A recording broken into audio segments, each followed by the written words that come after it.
Magandang umaga, ngayon ay Miyerkules, Pebrero 6, 2019. Narito ang mga pangunahing balita mula sa iba't ibang panig ng mundo. Ito ang Eagle News International Filipino Edition. Sa ulo ng mga balita, 8 katao ang patay sa nangyaring sunog sa isang apartment block sa Paris. Ang gulong arson iniimbestigahan ng mga otoridad. 9 katao naman ang namatay at ilan pa ang nasugatan sa pagsabog ng isang car bomb sa isang pamilihan sa Somali capital. Bilang ng mga nasawi sa pagguho ng isang dam sa Timog Silangang Brazil, pumalo na sa 134, 199 katao pa ang nawawala. European powers, kinilala na rin si Venezuelan opposition chief Juan Guaido bilang interim leader matapos tanggihan ni President Nicolas Maduro ang pagsasagawa ng snap elections.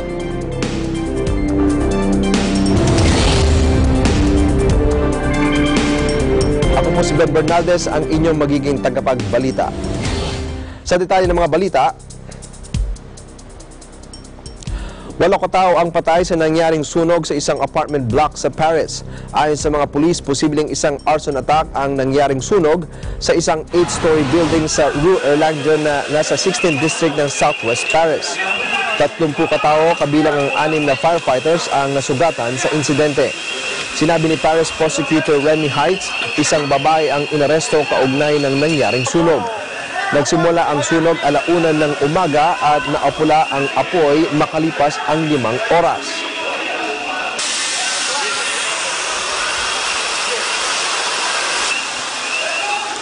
Siyam katao naman ang namatay at ilan pa ang nasugatan sa pagsabog ng isang car bomb sa isang pamilihan sa Somali capital. Ayon sa Somali Police, nangyari ang pagsabog malapit sa isang mall sa Mogadishu. Ipinarada ng isang terorista ang isang sasakyan na puno ng pampasabog malapit sa isang mall at pinasabog. Ilan sa mga namatay ay natabunan ng gumong bahagi ng gusali na napinsala ng pagsabog. Samantala, inako naman ng Al-Qaeda-affiliated Islamist group na Al-Shabaab ang nangyaring pagsabog. Barnaamijkan maanta lagu dilay Baul ma aha dil loo geystay shakhsi maamulaha oo keliya, waa dil loo geystay ummadda Puntland oo loogu talagalay in la baabi'iyo horumarkooda iyo dhaqaalahooda, sumcaddooda iyo barnaamijyada ka socda in dalka lagu horumariyo. 2 katao na ang namatay sa nagpapatuloy na pagbaha sa Australia. Natagpuan ng mga otoridad ang 2 labi ng mga biktima sa mga binahang lugar sa Northeast Australia. Kaugnay nito, binisita ni Australian Prime Minister Scott Morrison ang mga binahang lugar kung saan maraming bahay, paaralan ang lumubog sa tubig baha. Isinara muna ang mga paliparan sa lugar dahil sa baha. Ayon kay Morrison, may hirapan pang makarecover ang mga biktima ng baha dahil sa matinding pinsala na idinulot nito bunsod ng malalakas na pag-ulan. Ang bayan ng Townsville ang pinakamalubang na salanta kung saan mahigit 650 katao ang inilikas at mahigit 11,000 bahay naman ang nawalan ng supply ng kuryente.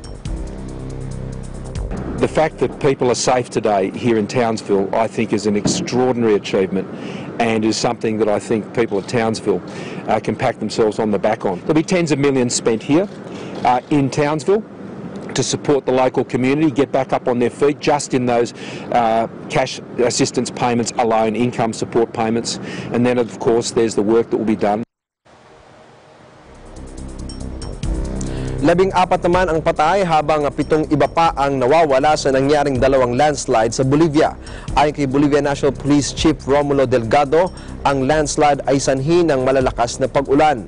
Apektado ng landslide ang kalsadang kumukonekta sa capital ng Bolivia na La Paz at sa bayan ng Caranavi, ang tinaguriang gateway to the Amazon rainforest.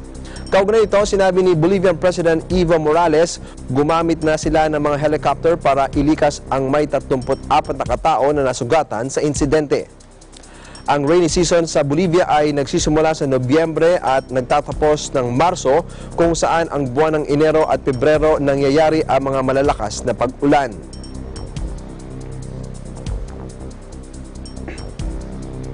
Hindi bababa sa 17 tao ang patay sa nangyaring landslide sa isang minahan ng ginto sa Northeastern Guinea.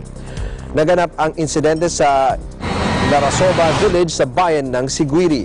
Sabi ng mga residente, nagulat na lamang sila sa pangyayari dahil wala naman daw senyales ng magiging peligro sa nasabing minahan sa loob ng maraming taon.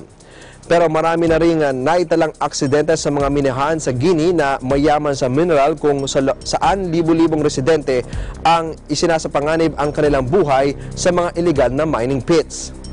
Madalas na nangyari ang mining accidents sa panahon ng tag-ulan.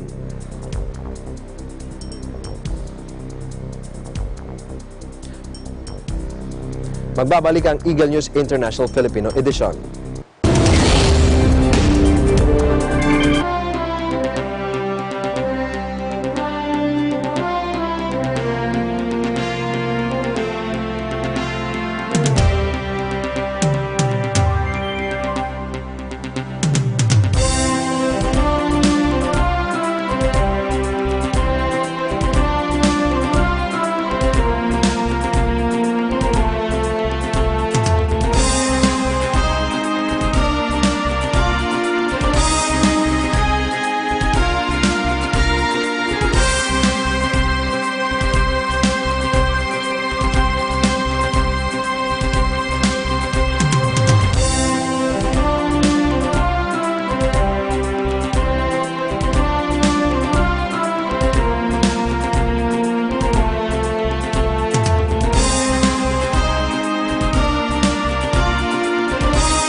Lumabo pa ang bilang ng mga nasawi sa pagguho ng isang dam sa Timog Silangang Brazil.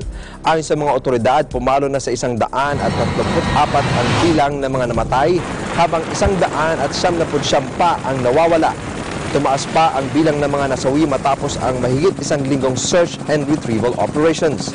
Magugunitang bumigay ang dam na pag-aari ng Brazilian mining giant na Vale malapit sa bayan ng Brumadinho noong Enero 25. Ayon sa tagapagsalita ng Fire Services Department, posibleng hindi lahat ng mga nawawalang biktima ay mahahanap. Subalit magpapatuloy pa rin sila sa retrieval operations sa posibleng abutin ng 6 na buwan.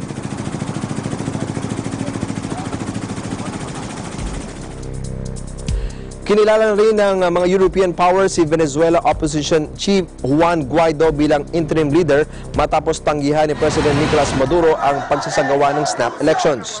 Kasama ang Britain, France at Spain sa 16 na EU nations na pumanig kay Guaido kasunod ng pagsuporta rito ng mga regional powers kabilang na ang Estados Unidos. Gayunman, namalagi naman ang suporta ng Russia kay Maduro at tinawag na pakikialam sa oil-rich Latin American country ang hakbang na ito. Nagpasalamat naman si Guaido sa suporta ng EU countries at sinabing ito ay tulong sa mga Venezuelans para maibalik ang demokrasya, kalayaan at katarungan. Este reconocimiento de Francia, liberté, igualité, fraternité, de Alemania, de España, del Reino Unido, de Polonia, de Lituania, de Bélgica, de la República Checa, Portugal, Estonia, de más de 20 países, es el reconocimiento a ustedes venezolanos que... Nananawagan ang 5 group ng Latin American countries at Canada na mapayapang pagpapalit ng gobyerno sa Venezuela at iwasan ng military intervention. Hinikayat din ng mga ito ang Venezuelan military na suportahan na si opposition leader Juan Guaido bilang interim president at huwag harangin ang pagpasok ng humanitarian assistance sa mga Venezuelans. Kaugnay nito, ipinahay ng grupo ang pagpasok sa 5 group ng legitimate government of Venezuela sa ilalim ni Guaido at nangako ang mga ito na kanilang kikilalanin at makikipagtulungan sa mga kinatawan nito sa kanilang bansa. Sinabi ni Canada Foreign Minister Chrystia Freeland na 34 na bansa na ang kumikilala kay Guaido bilang interim leader sa Venezuela. Territoire traditionnel du peuple algonquin. En ce moment critique,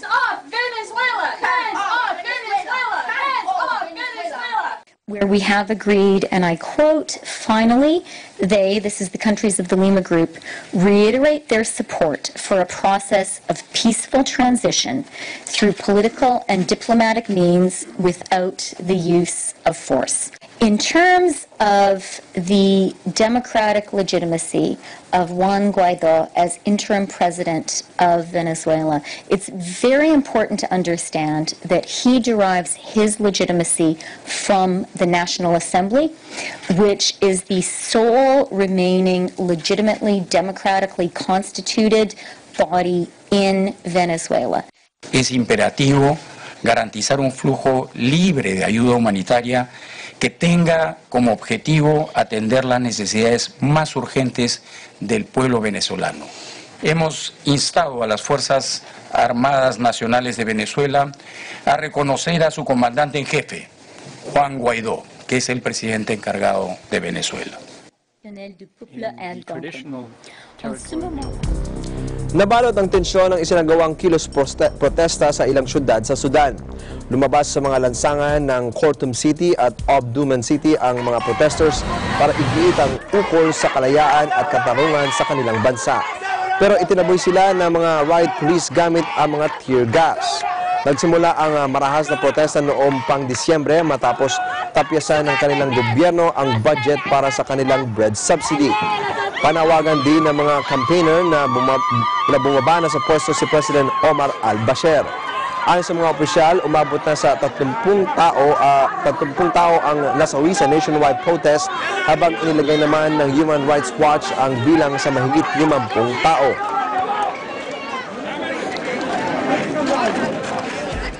Naniniwala si German Chancellor Angela Merkel na may panahon pa para makahanap ng solusyon sa pag-alis ng Britanya sa European Union. Sa kanyang pagsasalita sa harap ng mga Japanese at German business leaders sa Tokyo, binigyan diin ni Merkel na sa political point of view ay may sapat pang panahon para masolusyonan ang issue. Anya mayroon pang 2 buwang nalalabi para talakayin ito ng lahat ng panig. Nakatakdang lisanin ng Britanya ang EU sa katapusan ng Marso batay sa resulta ng 2016 referendum. Naniniwala si Merkel na makakamit ang solusyon sa pamamagitan ng political declaration na nakabatay sa withdrawal agreement sa halip na buksan muli ang pag-uusap sa issue ng actual exit deal. Wir stehen am Scheideweg. Welche Rolle werden wir spielen? Und dies ist auch genau das, was ich empfinde. Die Zeitzeugen früher. Magbabalik ang Eagle News International Filipino Edition.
Lumabo pa ang bilang ng mga nasawi sa pagguho ng isang dam sa Timog Silangang Brazil.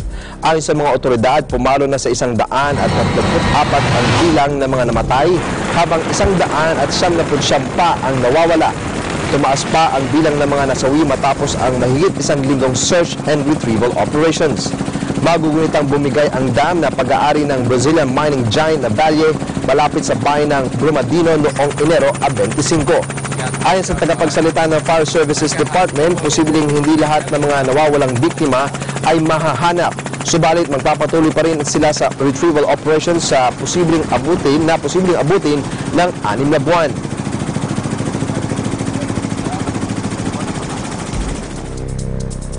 Kinilala rin ng mga European powers si Venezuela Opposition Chief Juan Guaido bilang interim leader matapos tanggihan ni President Nicolas Maduro ang pagsasagawa ng snap elections. Kasama ang Britain, France at Spain sa 16 na EU nations na pumanig kay Guaido kasunod ng pagsuporta rito ng mga regional powers kabilang na ang Estados Unidos. Gayunman, namalagi naman ang suporta ng Russia kay Maduro at tinawag na pakikialam sa oil-rich Latin American country ang hakbang na ito. Nagpasalamat naman si Guaido sa suporta ng EU countries at sinabing ito ay tulong sa mga Venezuelans para maibalik ang demokrasya, kalayaan at katarungan. Este reconocimiento de Francia, liberté, igualité, fraternité, de Alemania, de España, del Reino Unido, de Polonia, de Lituania, de Bélgica, de la República Checa, Portugal, Estonia, de más de 20 países, es el reconocimiento a ustedes venezolanos que... Nananawagan ang 5 group ng Latin American countries at Canada na mapayapang pagpapalit ng gobyerno sa Venezuela at iwasan ng military intervention. Hinikayat din ng mga ito ang Venezuelan military na suportahan na si Opposition Leader Juan Guaido bilang interim president at huwag harangin ang pagpasok ng humanitarian assistance sa mga Venezuelans. Kaugnay nito, ipinahay ng grupo ang pagpasok sa 5 group ng legitimate government ng Venezuela sa ilalim ni Guaido at nangako ang mga ito na kanilang kikilalanin at makikipagtulungan sa mga kinatawan nito sa kanilang bansa. Sinabi ni Canada Foreign Minister Chrystia Freeland na 34 na bansa na ang kumikilala kay Guaido bilang interim leader sa Venezuela. Territoire traditionnel du peuple algonquin. En ce moment critique,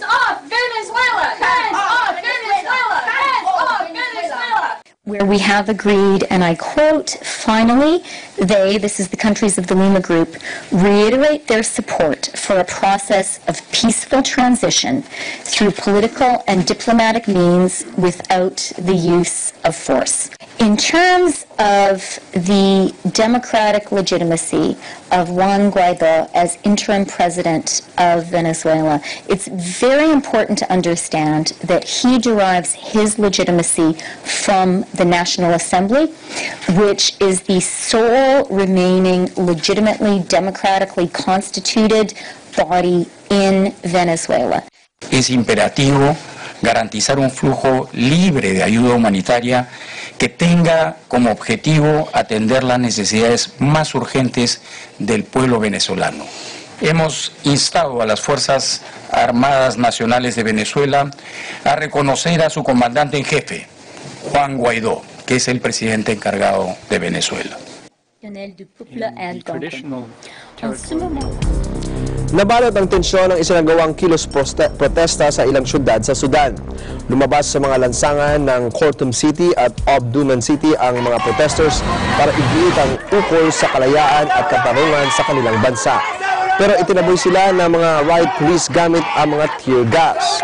Nagsimula ang marahas na protesta noong pang Disyembre matapos tapyasan ng kanilang gobyerno ang budget para sa kanilang bread subsidy. Panawagan din ng mga campaigner na bumaba na sa pwesto si President Omar al-Bashir. Ayon sa mga opisyal, umabot na sa 30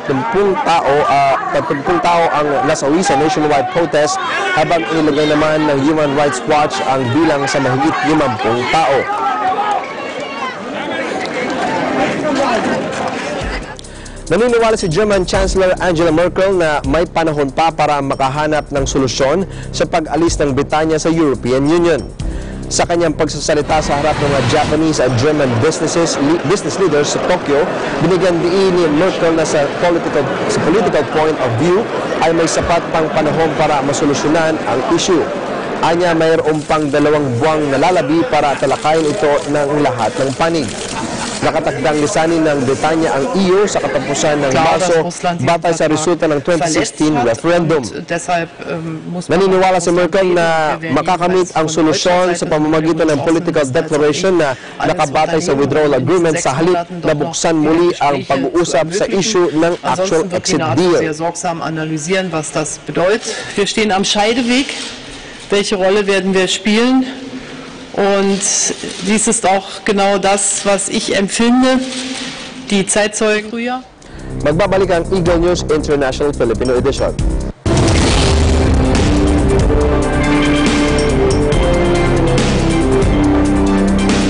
Diskusyon, Biyernes alas 8 hanggang alas 9 ng gabi.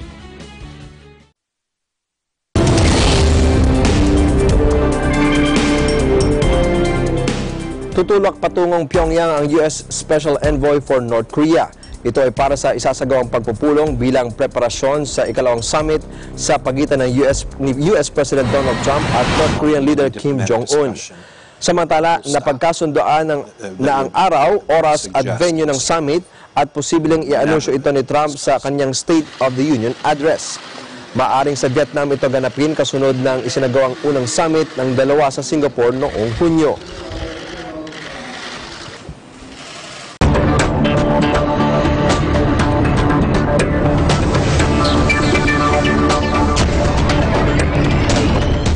Makikinabang umano ng malaki ang European Union sa US-China trade war. Sa report ng UN Conference on Trade and Development, pinag-aralan nila ang repercussions ng bangayan ng dalawang bansa kaugnay ng ipinatutupad na tariff.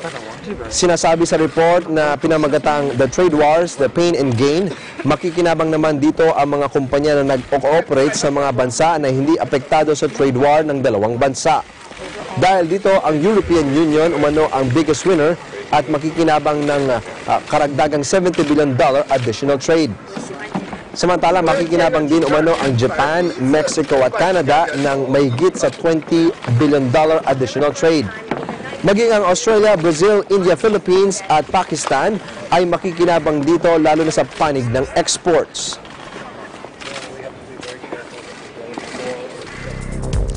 Bahagyang bumaba ang Tokyo stock sa pagsasara ng trading kahapon matapos ang 3 araw na sunod-sunod na pagtaas ng gains nito.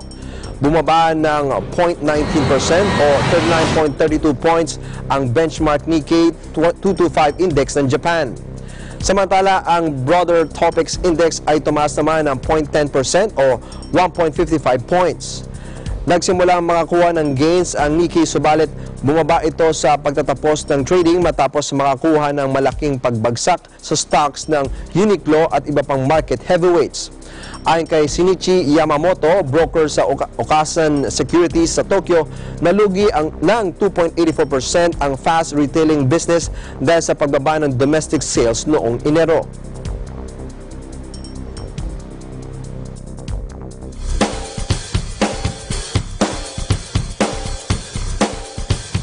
Paano kaya kung lahat ng gusali ay magkakaroon ng bintana at fasad na kaya mag-supply ng enerhiya na kailangan ng istruktura? Umulan man o umaraw, iyan ngayon ang sinisikap na isulong ng isang Polish physicist at businesswoman na si Olga Malikiewicz. Panoorin natin ito.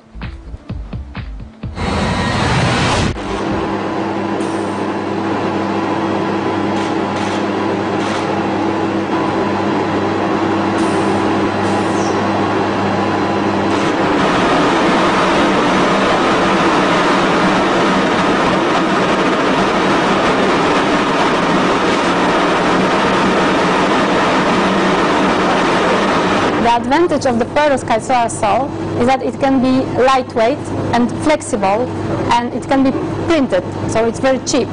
Everyone can use it on every surface.